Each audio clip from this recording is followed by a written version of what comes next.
Isang malaking pagbabago ang posibleng mangyari sa mundo ng cryptocurrency. Ayon po sa Blockchain Association, may 5 mahalagang hakbang na dapat gawin ang administrasyon ni Pangulong Donald Trump para maitaguyod ang crypto industry sa US.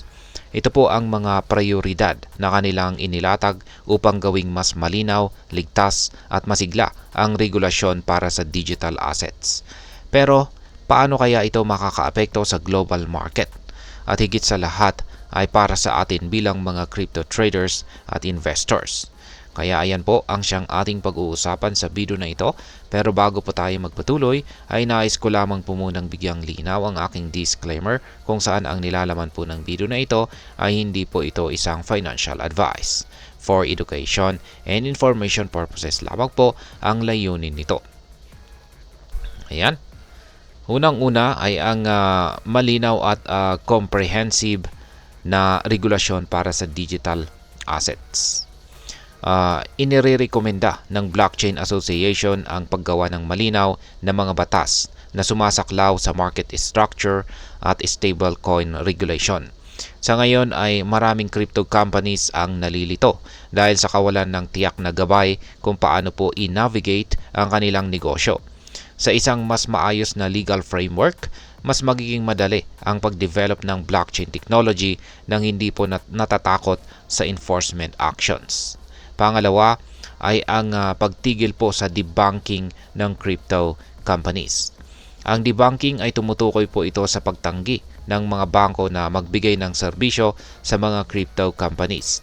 Sinabi ng Blockchain Association na malaking problema po ito, lalo na't kailangan ng mga kumpanya ng access sa banking para makabayad sa empleyado, vendor at buwis. Ang ganitong sistema ay pumipigil sa paglago ng industriya. Pangatlo ay bagong pamumuno sa SEC at Treasury.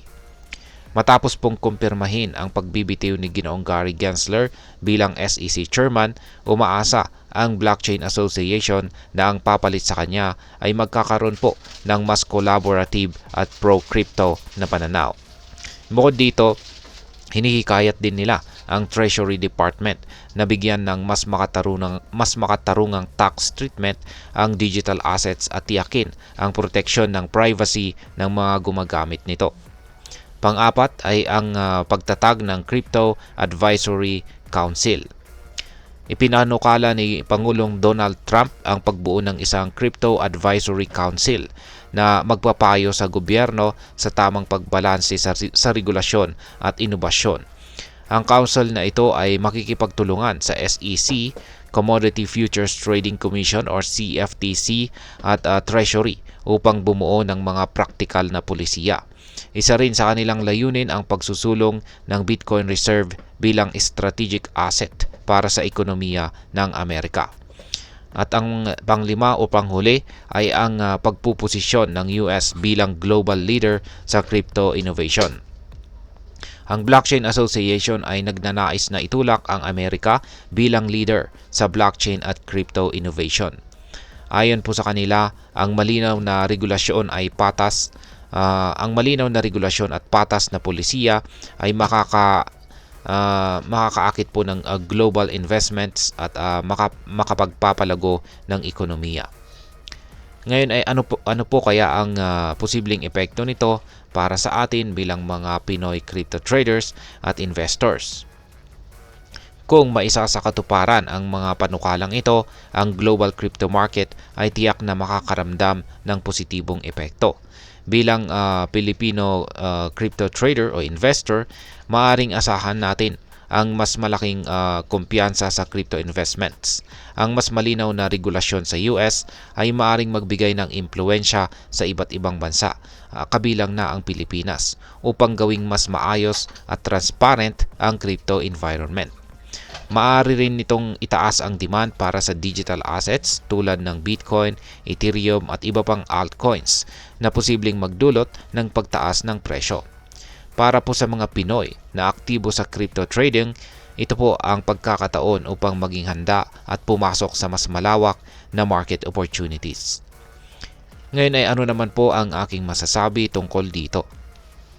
Sa aking pananaw, ang mga panukala ng Blockchain Association ay isa pong positibong hakbang tungo sa mas inclusive na crypto ecosystem.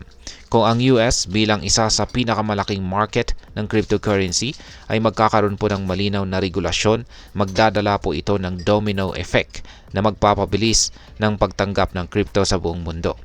Gayunpaman, dapat nating bantayan ang implementasyon nito.